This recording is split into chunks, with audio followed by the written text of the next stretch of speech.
It may not look like it, but 12-year-old Morris Kaboro is improving Kenya's water supply. He's teaching his grandfather how to care for trees. I have told my grandfather that planting of trees is important. It helps by giving shade, but it also gives shade to our crops. So when it rains, the trees will conserve moisture. What Kaboro knows about trees and water, he's learned at school from his teachers and from hands-on experience. Students at Kambaru Primary School have planted more than 4,000 trees. Their efforts are part of a larger greening program that has already rehabilitated 2,600 hectares of forest and increased water flow from one of the country's most important water sources, Mount Kenya.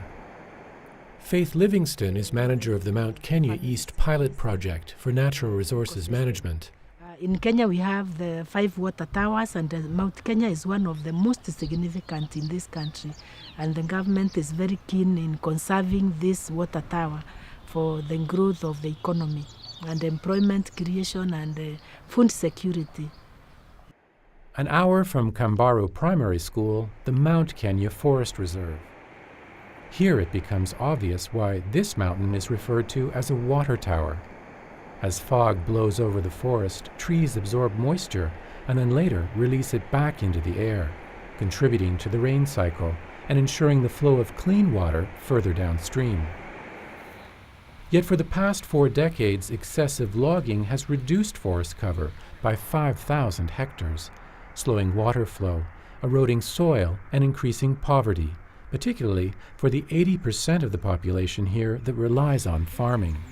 Soil fertility is very, very important. And when there is soil erosion, continuous soil erosion, it depletes the soil, it becomes less fertile, less productive, and when it's less productive, the food security is threatened, and therefore the farmer becomes poor.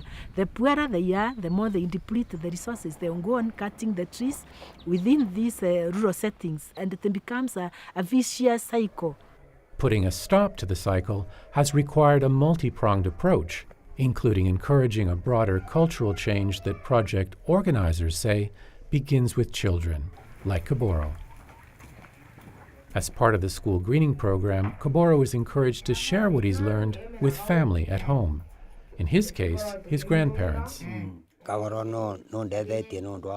has taught me how to plant trees and how to plant them in the right places, and also pruning and cleaning. Adriano used to fell trees for firewood, but now, thanks to Kaboro's influence, he selectively prunes his trees, and the family uses the cuttings for cooking and heating. His efforts seem to be paying off. Within the short time that we've been planting trees, it seems there is more water.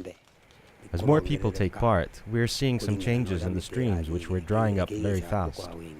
This time, the water flows for a longer time than before. With support from the UN's International Fund for Agricultural Development, it's estimated more than 7 million seedlings have been planted in water catchment areas along the eastern slopes of Mount Kenya since the pilot project began in 2005.